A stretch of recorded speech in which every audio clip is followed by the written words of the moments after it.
Hello, Patty from Worthy Nutrition here, and it is Favorite Food Friday. I hope your Friday is going well. Mine is going pretty good. I've been running around like a crazy person, so this is coming out kind of late, but that's okay. And so we are going to talk about awesome asparagus. And there are many, many wonderful properties to asparagus. I am particularly happy with asparagus because it works for my body. My body seems to like it. There are no asparagus sensitivities in this body, and I like that because I end up having quite a few. So, first things first, it was first cultivated 2,500 years ago in Greece, of all places, where I just was, and I actually had some there. It means, it's a Greek word, Greek word, not a Greece word. It's a Greek word, and it means stalk or shoot, which is appropriate. When cooking asparagus, I'll get to that later. All right, so first things first, vitamin K, great thing. It is known as the blood clotting vitamin. So if you do take blood thinners, you have to be very careful. I would pretty much recommend not eating very much asparagus, if any at all, because you don't want to negate the effects of the blood thinner if you really need that, okay? But vitamin K, for those of you who can take something with vitamin K in it, it's great for bone health. Absolutely wonderful. If you're taking a calcium, magnesium supplement, you should have some vitamin K2 in there also. It definitely ups bone mineral density and reduces the fracture rate, which is really helpful for those who are suffering with osteoporosis or even osteopenia, which is like the precursor to osteoporosis. It's great for heart health. It keeps the calcium from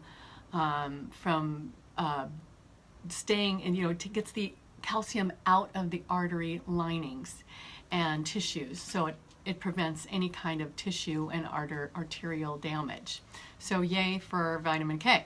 It's also, asparagus, very anti-inflammatory and very antioxidant, okay? It is a detoxifying compound, so the antioxidants and the anti-inflammatory properties work to prevent diseases like diabetes type 2, heart disease, cancer.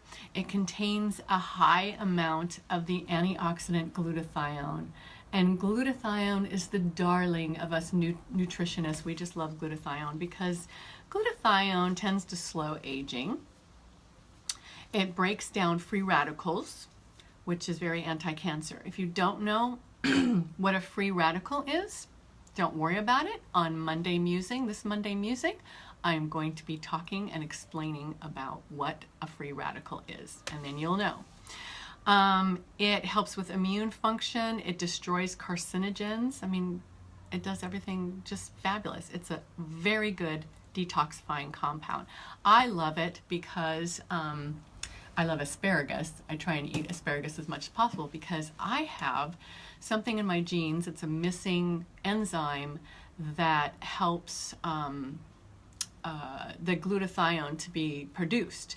So that's not good.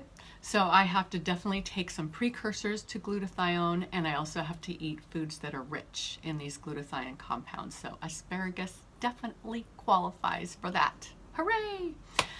And asparagus is also a strong diuretic, okay, which promotes the production of urine. It raises this, it actually raises the excretion of water from the body, which is very important for those with edema, which is where they hang on to the tissues. The water just hangs into the tissues and your body can't get rid of the tissues.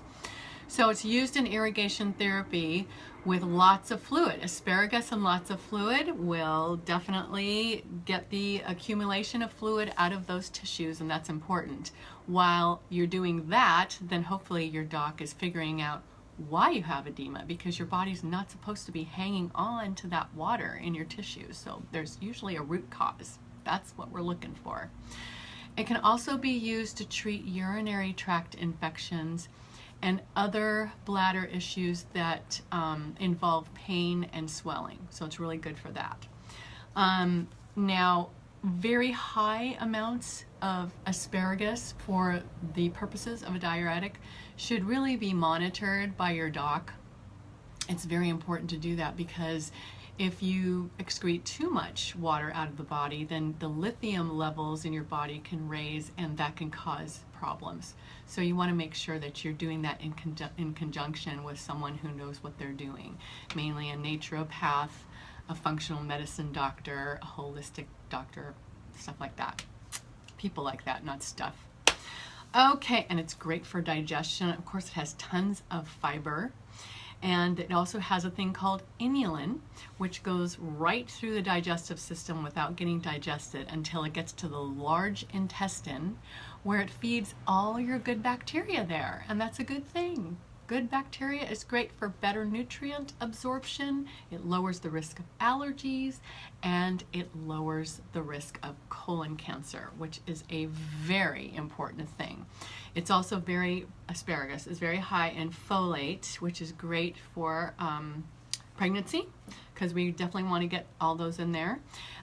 It's also high in B1, which is very good at getting energy from the food, from the carbs. Oh man, I can't think today. It gets the energy out of the carbs so that your body can use it. All right, so that's it, I think, except I wanted to say before you cook your asparagus, you're going to want to snap off those bottoms, because those are the tough fibrous parts of the asparagus that are inedible, definitely. So you can kind of feel your way down the stalk, and then when it gets weak and you can snap it off, that's where, and then just throw that part away.